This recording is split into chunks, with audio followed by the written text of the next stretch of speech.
What's good, YouTube? Welcome back to Benchmade Podcast, where you get all your sports analytics off the bench. My name Kai. This is episode 15, and we back with another one after taking a little break hiatus, whatever you want to call it, after last week. Appreciate y'all for tuning in. Please like, comment, and subscribe if you haven't already, and check us out on our TikTok social media. You know what I'm trying to say. Aaron's not here, unfortunately. He'll be back soon. He got some things he got to take care of, so it'll be me running the show. We had a great week of football, some good games, and a couple of topics that I want to get to you guys about basketball, a couple of my takes. But other than that, happy Veterans Day to all. Salute to everybody and that was in the service, and appreciate your service most definitely. But yeah, we back with episode 15. We back and rolling. We need this going. First topic I want to talk about is the New England Patriots. They defeated the Tampa Bay Buccaneers 28 to 23. It was a hard fought game on both sides. But New England ended up coming out on top. New England is showing up as a powerhouse. They're on the top of the AFC conference. I'm not too sure about who they defeated as far as talent-wise, but the Buccaneers was definitely an on-point team to put on your resume. Actually, no, I'm sorry. The Bills. The Bills is another on-point team. We all saw that on the Thursday night game or Sunday night game. I know it was a prime time game for sure. And Drake May pretty much, I think that game pretty much got the wheels to turn for him. Not just Drake May, but for everybody on the team. Even Stephon Diggs over there balling out. People saying he was washed, and he showed otherwise that game. I think that lit a spark, lit a fire under them. And we gonna see. They powering through, looking like the Tom Brady Patriots back in them times. Drake May, he threw for 31, completed 16. Not really nothing crazy. It's above 500, above 50%, however you want to call it. Did throw for 270 and 2 TDs. Ended up with an interception, but it was a back and forth game in the beginning of the game, so it was a defensive battle. It was just all in who was going to pull through at the end. Drake May is looking nice, man. On top of his weapons that he got in the back with Trayvon Henderson and Stephon Diggs, and then what's his name, Butte. I don't think he played this week.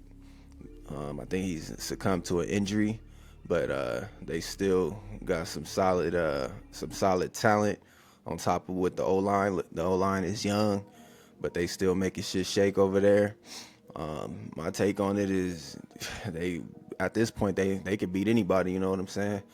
I'm not really rooting for them because my team, the Steelers, you know, went, but they on top of the AFC. They over there like we got to go through them at this point. Steelers did beat them in the beginning of the season, but that's when everybody was shaking their bugs off. It's the beginning of the season, September football. You know how that go. Anything goes, any given Sunday, and that's still continuing on to this day. But New England looking nice. Their next game is against the Jets. And I believe that should be one for the taking as well. With they high-powered system. I mean, who knows any given Sunday. But my take on that pretty much is who gonna stop them? That's it, and that's all. They could beat anybody. They sitting at 8-2. I believe they have the best record in football right now, if I'm not mistaken. And from there, their schedule looks pretty easy. They got Jets next week, then the week after that, Bengals, then the Giants, and then they come back around with the Bills for a conference game or a division game which I think the Bills may take it. It's always hard to beat a team twice, but I don't see them slowing down. I haven't really watched too many games of theirs as far as like back-to-back weeks. So, but from what I do see, they finally including Trayvon Henderson. He was not playing sideline, but he was like basically third string back to what's his name? Damn. See, if Aaron was here, he'll know his name. But he was third string back in the system. But it looked like he might be that guy now. He ran for 2 touchdowns. Let me get his stats over here. 2 touchdowns, 147 yards, and they gave him 14 attempts. So that's not too many. That's not like wow attempts, rushing attempts. So for him to put up 147 on their ass, he doing what he was doing at Ohio, averaging 10.5, 11 yards a carry. Longest rush was 69 yards. Can't beat that. You can't beat them numbers. Trayvon Henderson, I don't know why he wasn't starting in the beginning. His first opening game, we talked about it, I think week 1 of the podcast when we first started. He had a kickoff, took it to the house. Like, that should have been all right, nigga, you in the backfield instantly. We take you off special teams. You showed us enough.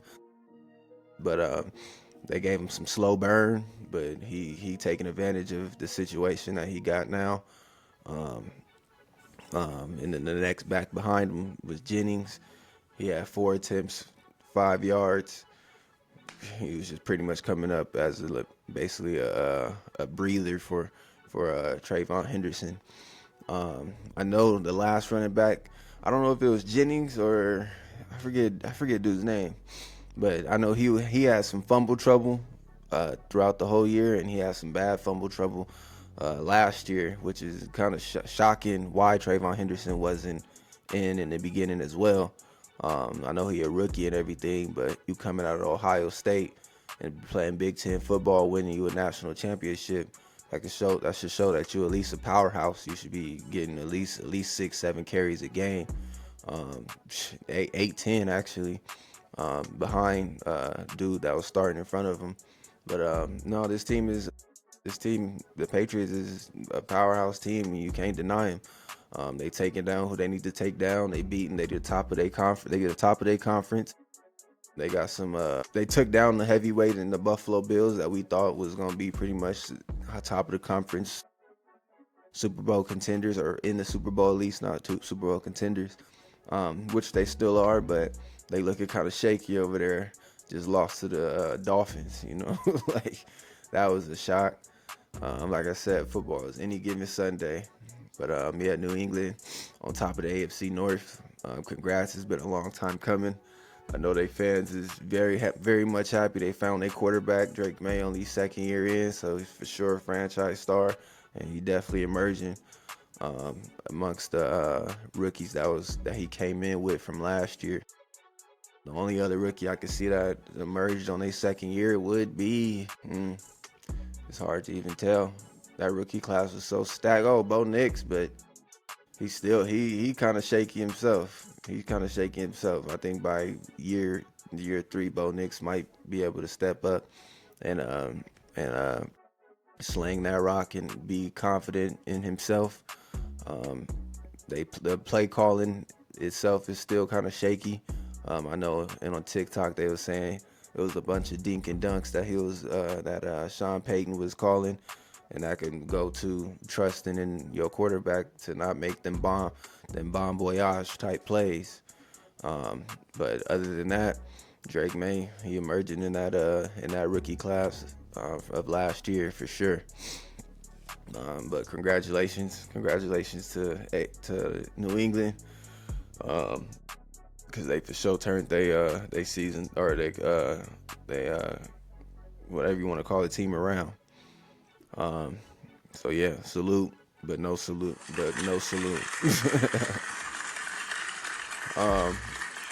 The next game I want to get to is This is why we need Aaron again. This is because he would be hype about this one. But Ravens, they storming back in the AFC North. They started the season off 1-5. They started the season off 1-5. Odds had them to win the AFC North, and niggas was looking like, you got like, who y'all fooling? Like that's for sure. That's for sure a lie based off what was going on. Pittsburgh started off 4-1.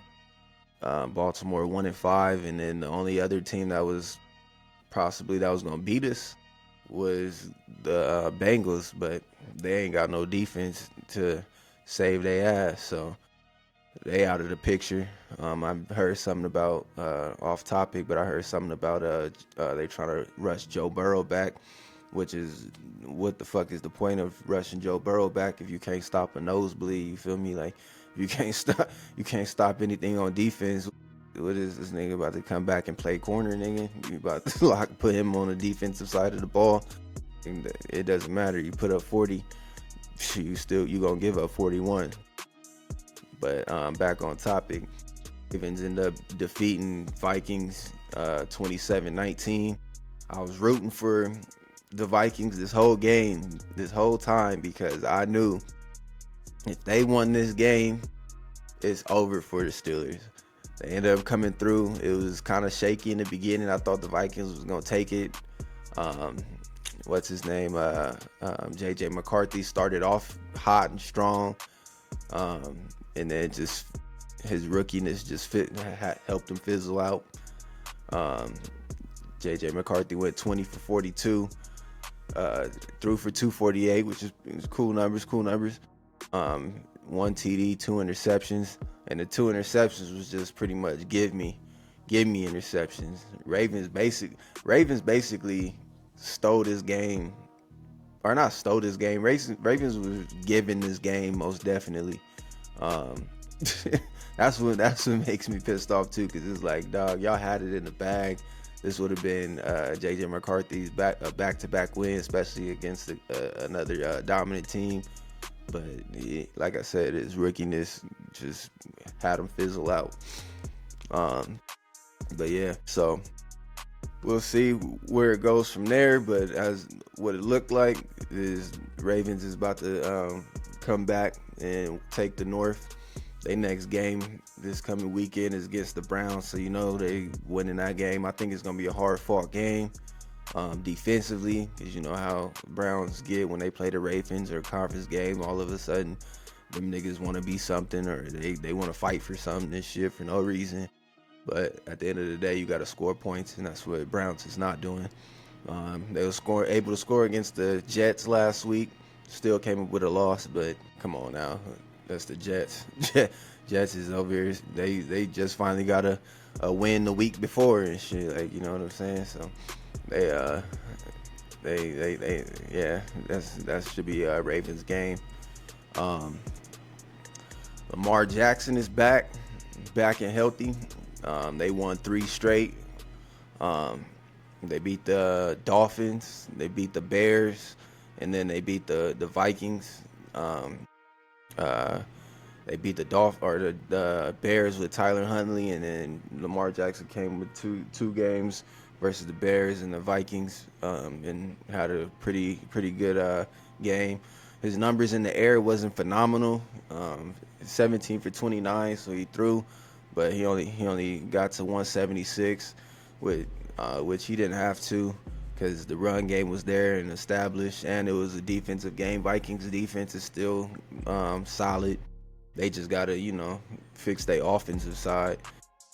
But he threw for 1 touchdown. That touchdown went to his bread and butter, Mark Andrews. Eric Henry showed flashes. 20 touches. They finally giving him over 10 touches and shit for 75 yards. And then Keon Mitchell, 31 yards. So that definitely helped. Additional. So total rushing, 106 yards rushing. So they coming back. They looking strong. But if we being realistic, They still look beatable. It's not like I'm not saying they kryptonite. Or not kryptonite. I'm not saying they fucking kryptonite's other teams, but I'm not saying they a scary team to be worried about. They probably will make a playoff run. I'll say maybe first round, second round they gonna be out depending on how the shit goes. But I'm saying they gonna win the AFC North based off of their schedule. Their schedule is looking fucking mighty easy. They next game, like I said, they got Browns next. Then coming off the Browns, Jets. So that should be 2 dubs back to back. Should be. And then they got a Thanksgiving game against the Bengals. That maybe Joe Burrow may be back for that game because they trying to rush him back. But if they can't stop nothing on defense, what's the point? Hey, I mean, Ravens defense ain't 100% foolproof either, you know what I'm saying? So it could be a shootout until the last person ain't got no more bullets in them. So we'll see. That might be a loss, but then they play us after that Thanksgiving game, and then Bengals again. But if you're looking at it in totality for the next 1, 2, 3, 4, 5 games, on paper them look like five wins right there, at least four wins compared to Steelers next 5 games. Not looking too good. They pretty much, Steelers had it handed to them and pretty much gave it right back. Like, nigga, I don't want this. Which trophies, nigga? What do we do? Where we do that? Not in this generation. But Ravens, like I said, defeated the Vikings, and they second seed now, 4-5, 3 straight. It's hard to go 3 straight, especially when your confidence is lost like that. But they 4-5 and they rolling. It's a scary sight for sure. I'm worried. I'll tell you that right now. But I mean, maybe Browns might stop them, give them a run for their money. Who knows? Look at the Dolphins. The Dolphins put belt to ass to Bills, and before they put belt to ass to Atlanta, and we wrote Dolphins off since the beginning of the season, since Tyreek Hill got hurt. Before that, probably even before the season started.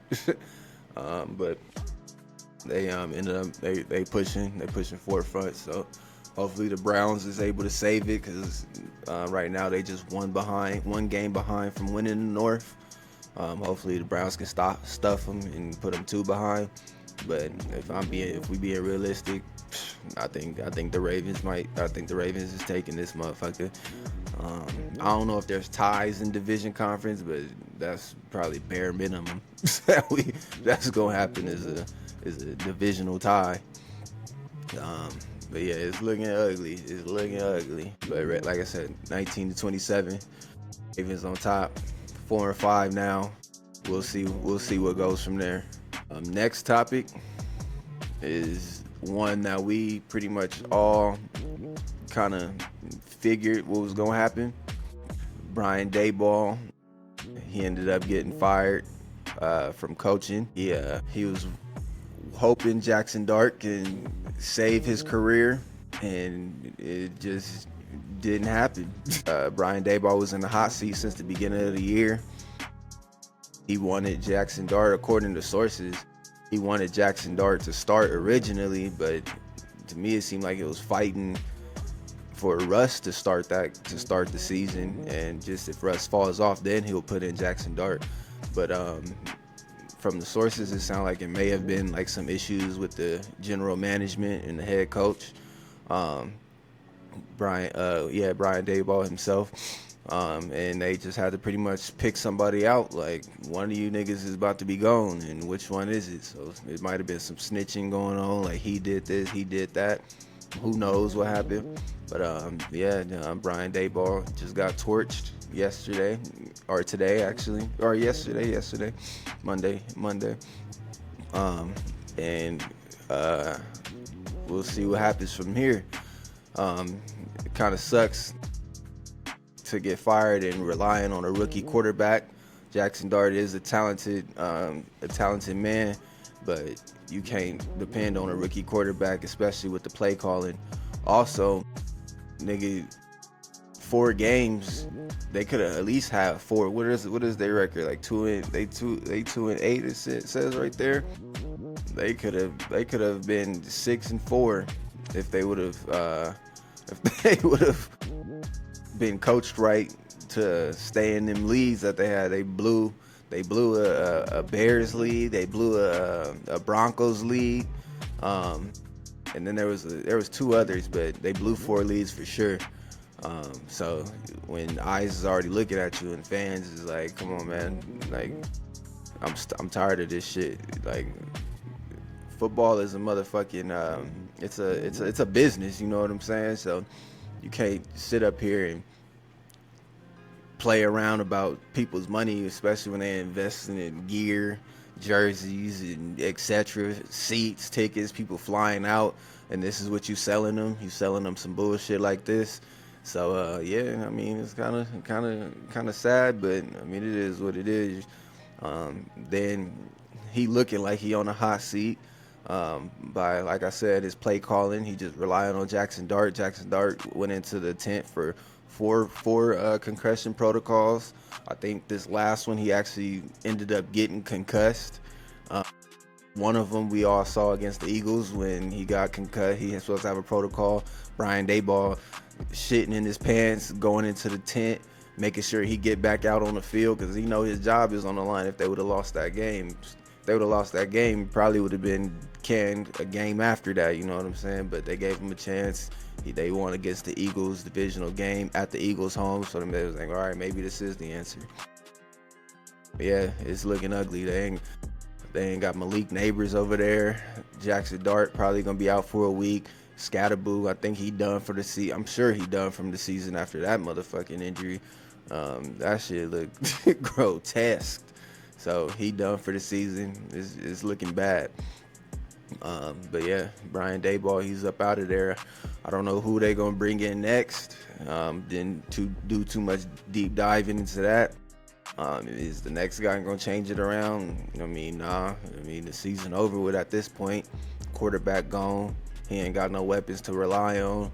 So it's gonna be a circus throughout the rest of this year. Hopefully they can pick it up and get some drafts, get some help around Jackson Dart. The defense is straight. I mean, they said they Russian defense is like the lowest in the league. But from what I see, when I see them play, they play pretty solid and sound. They haven't got blown out, at least. Like, I ain't seen no 40-20, 35-10, no, you know what I'm saying, no blowout pieces. So they hold strong. It's just the offense can't get it together. And they got more so a bend don't break type of system. They got a bunch of young guys over there. But yeah, Brian Dayball, that boy out of here. See ya. Wouldn't want to be it. But yeah, we'll see what happens from here. Like I said, they not in contention anyway, so it really don't mean nothing. But it sucks when you, especially a young quarterback or a young player, and this is who you got as your main source, like your main head coach, or not main source. I'm sorry, the person you established that relationship with, and he pretty much up out of there, gone. But on to some more news, some more who should be fired news. We got Mike Tomlin. What the fuck is he doing over there with the Steelers, man? It's sad over there in the Steelers, going through the same shit, but nothing changing. There needs to be a change in Pittsburgh expeditiously. Pittsburgh fell to Chargers on Monday Night Football. Score was 25-10, and really that last touchdown that Pittsburgh had was in garbage time. Aaron Rodgers played like shit. This was probably his worst game of the season, or shit of his career, if anything. We don't know what's the Steelers' identity at this point. I'm gonna start with the Chargers first, though. This game is gonna definitely catapult them into the AFC conference standings, because this is an AFC game, especially against a team where we were 5-3 last week and they were 6-3. So that's gonna definitely catapult them into out of contention or out of the hunt or wherever they were to probably in the 1, 2, 3, 4 seeding. We'll have to check for the updates with that, but Chargers defense bulldozed Steelers offense. Then Steelers had no answer to they had no answer for the game. Period, point blank. Justin Herbert threw 33 attempts. He completed 20 for a solid 220 yards. Threw for 1 TD, so he had a good solid passing game. Their rushing game, Kenyon Vittle, he rushed for 25, ran for 95 yards. Longest rush was 12. And to be absolutely honest, the run game was being shut down in the beginning, and I would say Steelers defense was actually solid in the beginning.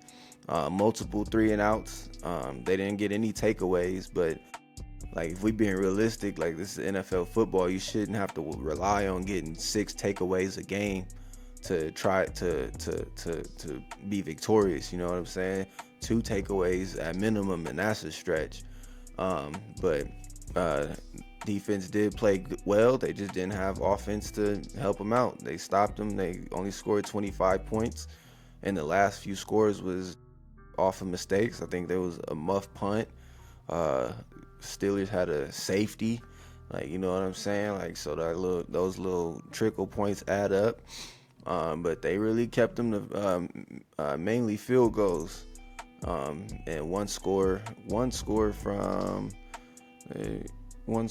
Vittle, and then another one from McConkey, wide open, cooked number 26. Can't recall his name right now, but number 26 cooked him. We'll see what happens from here. It's looking ugly for the Steelers, like I said in the previous take. They about to get this motherfucking North game up, or conference up.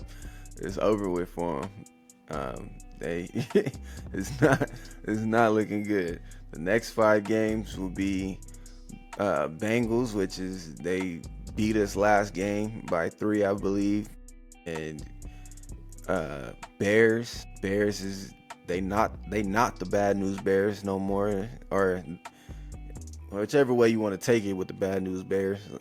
If you're taking it in a good way, yeah, bad news Bears. They coming in town to rough some shit up now. They finally getting it together. Khailand Johnson is just still untrustworthy. And then we got the Bills, and then we got Ravens. That's pretty much, Ravens is coming up hot. They stacking wins like you're supposed to be, and they trying to come back and take the conference. So we at home with that game, but we'll see. And then the Dolphins in the last. These are your 5 games. For the 5th game, the Dolphins. And honestly, if we're being real, I think the Dolphins is on a primetime game. Steelers lost 3 primetime games this year, like in complete embarrassment fashion. So if we being real and saying Dolphins, oh, that should be a win. No, nigga, I don't think that should be a win. I think that's gonna be a niggas sitting on the couch biting their teeth type of victory, if anything. Dolphins is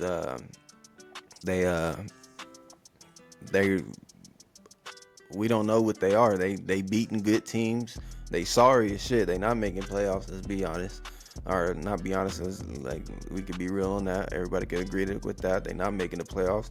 But when it comes to these teams that you ain't expect them to beat, they turning up on them. And I mean like turning up on them. So who knows what the next 6 games are gonna be if we being real with them. But I mean that game that's shit. Who knows? We'll see. But back to the Steelers. There needs to be a change, man. It can't be patchwork with every fucking position. It can't be bringing in old niggas that got a name, and just because they got a name, just because they got a name, you ain't got to coach them up as much. Like, it ain't gonna be as scary or as hard to coach these guys up. Like, no, these niggas is washed. Listen, stop paying washed players. Like, they stealing money. Like I said, people invest money into these games, into these tickets, into these gear. You know what I'm saying? Flights again. Like I said, people invest. So it's like, you got to give us something. And then when you got answers like this, with Mike Tomlin, he over here pretty much like shrugging off the media when they asking him questions, basic questions about certain things. He's shrugging them off as like, so what you want me to do about it? Like, listen to this. This is pretty much him talking about Aaron Rodgers. They asked what does he think about Aaron Rodgers' play, and this is pretty much his answer to it. Like, come on, man, how was you? Can you give us a direct answer? Ridiculous, dudes. You got shit like that going on. It kind of raised the eye, like, bro, what are we really doing here? Like, what is the identity? Coach seemed like he don't give a fuck. He seemed like he just getting paid, and it is what it is. But yeah, they fall. So Steelers are now 5-4. Chargers is 7-3. Woohoo! They taking the storm too. And I don't know if this is confidence in Chargers or if this is a demise or worrisome in Steelers type of take. Because I believe the Chargers is good, but I still don't have faith in them. Like, I can't really trust in what they got going on. They line is beat up. Their receiving core is nice, but when you got Justin Herbert getting tattooed in the backfield, they said like he gets tattooed at least 5-6 times a game. Like, playing good teams in the AFC or that got a nice little blitz package. Yeah, that shit ain't gonna hold up. But they do got a solid defense and some sound tacklers too. I could say that. On the flip side, with the Steelers, who knows? We don't know what we gonna get week in and week out. By the way, I'm going to the Bengals game this coming week, so I'll be there. I'll be able to give y'all the live feed of not the live feed, but I'll give y'all a feel of how the atmosphere is, what it feels like being in Pittsburgh, and I'll probably ask a few fans what they think should happen with them. So yeah, I'll give y'all the update. Stay tuned with that. But definitely, I'm sure everybody can agree with me. A change is needed in Pittsburgh, expeditiously. Yeah, that's all I gotta say with that. Next, we got the Eagles versus Packers. That was a Monday night game. That was a fun game for me. Fun game for me. I wouldn't say it was exciting as any other game was, but that's how you look at it. I'm more of a defensive player, so I enjoy watching defensive football and seeing and enjoying the thrill of who gonna score for it first. It was a 0-0 game throughout the game in totality. Both defenses showed out and stuffed one another. And basically, like I said, it was pretty much whoever had the ball last or whoever scored first was gonna win that game. That's like a playoff game mentality right there, Super Bowl mentality. So both of them pretty much got over that dogfight, got over that hump. Jordan Love looked definitely touchable. Josh Jacobs, he looked touchable. And on the flip side, the Eagles, they looked like they was touchable on offense. Like, I was going to say LaShawn McCoy. Saquon Barkley had his best play was, I believe, a screen to the outside, and I think he busted like 30, 40 on him. And that was like the highlight play of the game, besides the Devontae Smith touch TD pass in the back of the end zone. Um, what I can say to this is pretty much congrats on both sides. Congrats to both teams. Nobody gave up. Even when it was down to the fourth. I think the last score was in the fourth quarter. So even down to the fourth quarter score, Packers, I think it was like 8 to 6 minutes left, 6 to 8 minutes left, and Packers still looked like they was fighting. They ended up coming out with a field goal.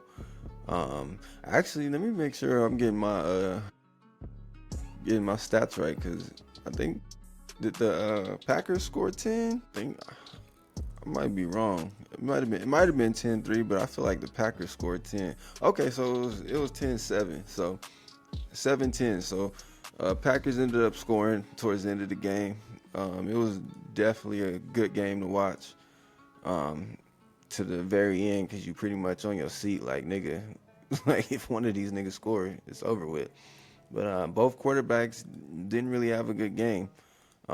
They threw around the same yards. Josh Love threw for 36, completed 20, 17 for 176. That's rookie numbers. And Jalen Hurts, 15 to 26, 183 yards, which is his usual numbers. can't even say rookie numbers. But yeah, it was a good game, good fought battle. Eagles ended up pulling it through, as a Super Bowl team should. They come in away, dog fight, knowing it's going to be a dog fight, anticipated matchup, prime time game. Packers, they travel, so it was a dominant Green Bay game. So, and they came in, silenced the noise over there. So yeah, congrats. Like I said, I don't ever really have nothing bad to say about the Eagles. They a team, like, I could say something about Jalen Hurts as far as their offense go. Like they just got all the weapons. Like it's like a cheat code. I don't really care about the tush push situation, and besides them having all these damn false starts. But then when other teams have them, does do the tush push and false start, we get flagged for it. But other than that, I don't got no real gripe about the Eagles. So whenever they win, or if they go back in a nice playoff run, I ain't hating. They got the team to do so. They got the team that makes sense to do so. That was my whole thing with the Chiefs. I keep bringing them up. The Chiefs was ass, and the Chiefs was ass as a team, as a collective, and I felt like they was getting pushed to get to the Super Bowl. I ain't gonna continue to get into this conspiracy theories. I'm sure we all know what I'm talking about. Damn. They went in by a field goal, one score game, this, that, and the third. They should have got their ass whipped in the Super Bowl. Like, I was hesitant about betting on them niggas because I thought the refs was gonna involve themselves. Didn't. But the Eagles, on the other foot, they got a team that they built that was in the championship 2017 against the Chiefs. And they built pretty much a dynasty over there. Receiver core nice, defense nice, offense nice. Defense ain't as nice as last year's defense, but they showed out last night, that's for sure. But they built a structural team. And then head coach is definitely a solid head coach. What is his name? Nick Sirianni was a good head coach throughout the whole game. So you ain't got much to say when you put together a complete package. But yeah, the Eagles end up taking that 10-7. Good defensive game, and ain't much more to say but to move forward. I believe the next few games for the Packers will be the Giants, which they should take, Vikings, and then Detroit Thanksgiving game. Then they got the Bears and the Broncos. So that game with Green Bay versus the Broncos will kind of tell us, even though it's in December, so we should already know where we at with teams. But that game should kind of tell us where Broncos is as far as offensively. Because like I said, their defense is nice. Offense, shaky as fuck. They just had a Thursday night snooze fest versus the Raiders. Like, I guess you could say it's a defensive game, but bro, come on now, that shit, that was what the fuck was going on offense, both sides of the ball type of game. Like niggas could not get it together on offense. But yeah, it's a difference. It's a difference with these low scoring defensive games. You got the defensive games where it's defense is stuffing shit, or you got the low scoring defensive games where offense is just giving you bullshit the whole game, the whole 4 quarters. So niggas is just pulling shit out their ass, and defense is getting lucky, looking good and shit, looking like they look good. But yeah, but that's it for football takes. Please like I said, please like, comment, and subscribe if you haven't already. I want to get into some basketball drama that's going on around the basketball world. Coaches is out here getting torched out here. Nigga, you out of here already. As you guys know, for Dallas Mavericks or heard, Nico Harrison has finally lost his job. I want to watch this video with you guys because I'm hearing that he's going to get fired or he has got fired. I haven't got the ESPN pop up that you'll get on your phone if you're a true sports fan. That's confirmed that he got fired. So I don't want to speculate. So let's see what they got to say. News is that he is pretty much up out of this motherfucker. As y'all know, he traded Luka off for AD. I don't know if there was any draft picks that was going along with that, but since then, Dallas been having fire Nico Harrison signs all over the motherfucking city. That shit is a billboard out there, damn near. So let's see what they talking about as far as this. Let's see what they got to say real quick. You can't. Ridiculous. Anthony Davis is. I see that nigga get fat. Nigga get hurt every other week. But with him worst out, trade. Yeah. So I guess he's gone. Guess he up out of here. Yeah. Guess he up out of here. Peace. So Dallas Mavericks, they happy. Or Dallas, the city of Dallas, I'm sure is happy. Cooper Flag pretty much had a phenomenal game the other day of his career, throughout his short-term career, and it was pretty much being overshadowed by Fire Nico. Niggas up out of here. So that just goes to show, man, that us as fans, we got the power to get rid of these niggas when they bullshitting. We got that. Like I want to salute the Dallas fans, because they was doing this shit since last year until this year. You would think they would have gave up on it, but when you look over and you see Luka putting up 40 points a game, shooting half court shots for the fuck of it, and balling, and now the Lakers, I think we the second, maybe third in the West. Shit like this is gonna happen. You just proved to it, like you proving that the trade was a dunce. And then AD, that nigga injury prone. We cool with giving him out of there, especially with us getting DeAndre Ayton on top of that from last year. So it was like, y'all, that was a dumb trade. But yeah, Nico Harrison is up out of here. It sucks, tough titty, but us as fans, as football fans, I'm not even just speaking for Pittsburgh, but we need to take a note out of Dallas Mavericks book and realize that we do have the power. We need to, like, pretty much, if your team is ass and been ass for however long and nothing's going right, nigga, stop buying the jerseys. Stop buying the tickets so that you can watch football on ESPN. Buy you the Sunday ticket. I know it costs, but at least you can watch the game on the motherfucker. If you got the Fire Stick, at least you can watch the game on the TV and still support your team from on the couch with your pockets feeling right.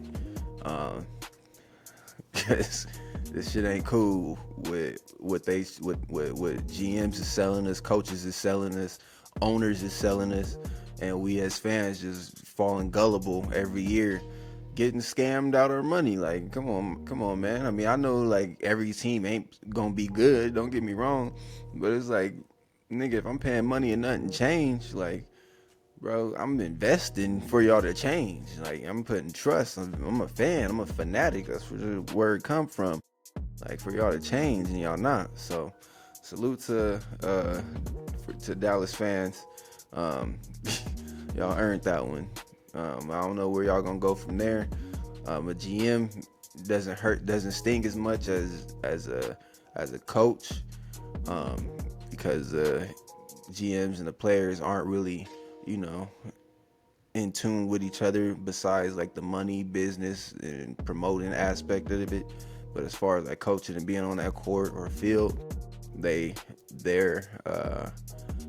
head coaches, it will be a more tragic loss than a GM.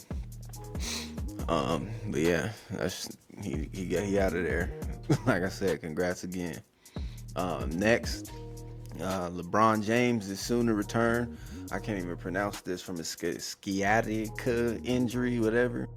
I believe that's a back injury. Correct me if I'm wrong. I just want to go quickly over this. Pretty much my question to myself is this going to change anything as far as him returning to the Lakers and boosting the Lakers up? I'm going to just answer that with a solid no. I think LeBron will definitely improve shit as far as numbers, but if we being real, LeBron, I'm not saying he old, I'm not saying he not that dude. I'm just saying him being involved with what Lakers got going on now, I think that's going to slow the game up. You know how Luka was slowing the game up last year every time because he was too big and solid, his fat ass couldn't move at the time. Every nigga's fast breaking down the court, throw Luka in there. Niggas is slow breaking down the court. Niggas on a fast break. This nigga already calling the play from down court. Like, nigga, let's get the ball down. So I don't think it's gonna change much. But I do think it's gonna add. I think it will add a spark as far as like playmaking sparks, like Jackson Hayes type sparks. Like, when Jackson Hayes, he like 6-man, but when he gets in the game and Luka throws that lob, the whole crowd erupted, and then that sparks that fire. Like, all right, let's get on the run now. Let's get on the run after that. We got momentum. So I think that's all that would do. But I can say on the flip side of that, play devil's advocate, with LeBron being out, it could be a situation where it's good for everybody around Luka right now, like the backups.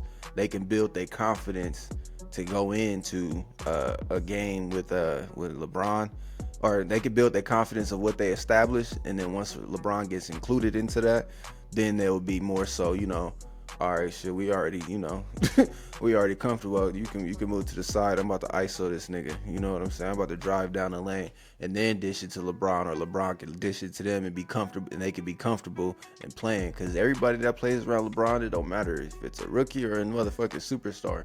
That nigga look like shit for some reason. It's like their confidence level just depletes. LeBron get the ball, niggas watching, they starstruck. LeBron dishes it to him, they don't know what to do with the balls. I don't know if this was a strategic plan. I mean, I'm not in his medical situation, or I don't read his medical documents, so I don't know if this was a strategic plan where they're like, all right, let's hold you out, you probably good, let's hold you out, let's build the other guy's confidence, so then we can implement you, and then we can go ahead and spark something. Or was this LeBron really, he's starting to age and these back issues about to start showing this shit? But like I said, it could go either way. It could go either way. I will just have to wait and see. But he is coming soon, and he will be back soon. But yeah. But that's episode 15. That's episode 15 of Benchmade Podcast. Appreciate y'all for staying in tune with me. Please like, comment, and subscribe if you haven't already. Like I said, Aaron will be back. So I'm gonna just keep the train rolling until he get back. And I appreciate y'all for sticking out with Benchmade. Please follow, like, comment, subscribe, and please follow us on TikTok. We gonna keep it going. Benchmade out.